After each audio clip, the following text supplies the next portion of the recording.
Now here's a curveball. Instead of smashing something, Hercules has to politely borrow a deer. Not just any deer, mind you, but one with golden antlers, sacred to goddess Artemis, who isn't exactly into sharing. Think of it as history's slowest, most awkward game of tag, of telling the strongest man alive, "Go catch Bambi," carefully. So, after the lion and the Hydra, Hercules probably thought the trend was clear. Big, scary, deadly creatures that had to be wrestled, strangled, or decapitated. Standard heroic fare. So, when Eurystheus handed down the next assignment, Hercules must have been almost relieved at first, because Labor 3 wasn't about killing anything. No blood, no strangulation, no poisonous swamp goo. Instead, it was about catching a deer, a beautiful golden deer. Which sounds nice, right? A pleasant little hunting trip, maybe. Except, of course, nothing in Hercules' life was ever that simple. This particular deer was no ordinary woodland creature. It was the Ceryneian Hind, a divine animal sacred to Artemis, goddess of the hunt. Its coat was golden, its antlers gleamed like polished bronze, and it could run faster than an arrow in flight. Basically the Ferrari of deer, and it came with divine property tags attached. Artemis loved this animal, which meant that chasing it wasn't just a matter of speed. It was also a matter of don't make the goddess of archery angry, or you'll spend the rest of your short life as a human pincushion. Now, why Eurystheus thought this would be a good idea is another question. Perhaps he wanted to humiliate Hercules by making him look like a clumsy fool running after a deer for months. Or perhaps he was banking on Artemis' wrath to do the job Hera hadn't managed yet. Either way, it was a task that combined humiliation with danger, a favorite mix for Hercules' punishments. So, Hercules set out. He left the stinking Hydra swamp behind and wandered north toward the forests of Cerynea. And once he actually spotted the hind, the trouble began. Because the thing was fast, ridiculously fast. Hercules chased it for an entire year. That's right. This labor wasn't a single battle, but 12 months of slow frustration, jogging across mountains, rivers, valleys, and forests, always a few steps behind this smug golden deer. Imagine trying to catch something that never gets tired, never slows down, and always looks dazzling while outrunning you. 12 months. That was the third labor. During this long chase, Hercules probably had a lot of time to think.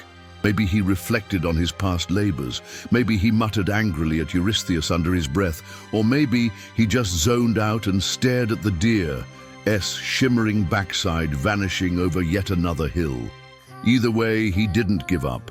Hercules was many things, violent, unlucky, perpetually cursed. But he was not a quitter. Finally, after a year of endless pursuit, Hercules managed to corner the hind near the river Ladon. The story goes that he either set a trap or shot it with an arrow, carefully wounding it without killing it. Because killing it would have been disastrous. Artemis would never have forgiven that.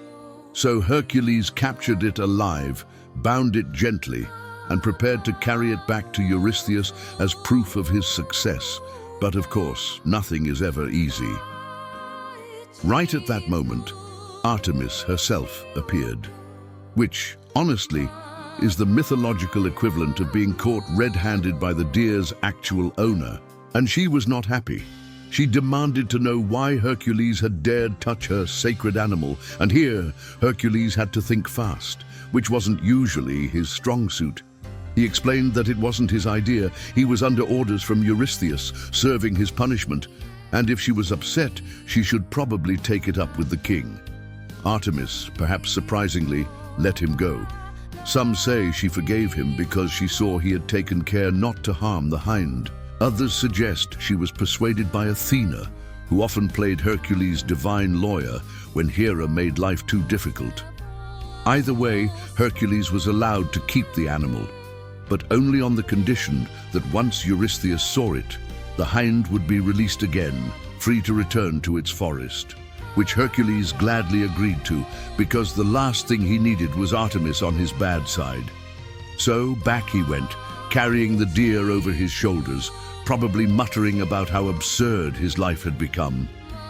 Wrestling lions, strangling hydras, and now deer wrangling with divine supervision. Eurystheus, true to form, tried to claim the hind for himself. He thought it would make a fine trophy in his palace. But Hercules, knowing Artemis was watching closely, stalled until the king came out to see it with his own eyes. And the moment Eurystheus stretched out his greedy little hands, Hercules released the deer, letting it bolt back into the wild, safe and unharmed. Technically, labor completed, and Eurystheus once again left empty-handed, pouting in his jar. The hind labor might seem less dramatic than the first two. No epic strangling scenes, no smoking swamps. But it's important. It shows another side of Hercules. Not just the brute force brawler, but the man who could be patient, who could endure a year of running, a year of chasing, a year of never giving up. And it also shows his awareness of the gods, his ability to navigate not just physical dangers, but divine politics. Because in Greece, angering Artemis was often more dangerous than facing a monster. She didn't forget, and she didn't forgive. The symbolism here is quiet but powerful.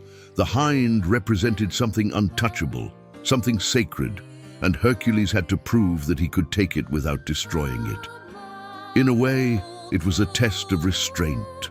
He was a man defined by violence, by sudden bursts of madness and destruction. But this time he had to hold back to keep something alive, and he did, which for Hercules was no small achievement. Still, one can imagine how humiliating it must have been when people asked about his great labor, and he had to admit, "Oh yes, I spent a year chasing a deer around the countryside." Not exactly the most glamorous of victories, especially compared to lion wrestling, but that was the point. Eurystheus wanted him demeaned, reduced to a tired hunter stumbling through forests after a creature no one else could even touch.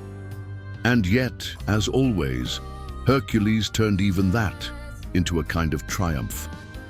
So, when this labor ended, Hercules had proven himself again. He could be patient, he could be careful, and he could manage not to get himself killed by an angry goddess. All useful skills, though not exactly skills Eurystheus appreciated. The king just rolled his eyes, muttered something about fine that counts, and immediately started planning the next ordeal. Because if there was one constant in Hercules' life, it was this. As soon as he finished one impossible job, there was always another waiting. And if chasing a deer seemed ridiculous, the next task was going to take ridiculousness to a whole new level. Because when Eurystheus realized Hercules wasn't breaking under monsters or under humiliation, he decided to give him something dirty, very dirty. An assignment that was less about heroics and more about shoveling manure. Which is how Hercules, the strongest man alive, found himself headed toward the Augean stables. But that, of course, is another labor. For tonight, we leave him in the forest, watching the golden hind vanish back into the trees, free once more, while Hercules wipes the sweat off his brow and sighs deeply, already dreading what fresh nonsense Eurystheus has cooked up for him next. 3 labors down, a long road ahead, and one increasingly frustrated demigod trudging back down the path.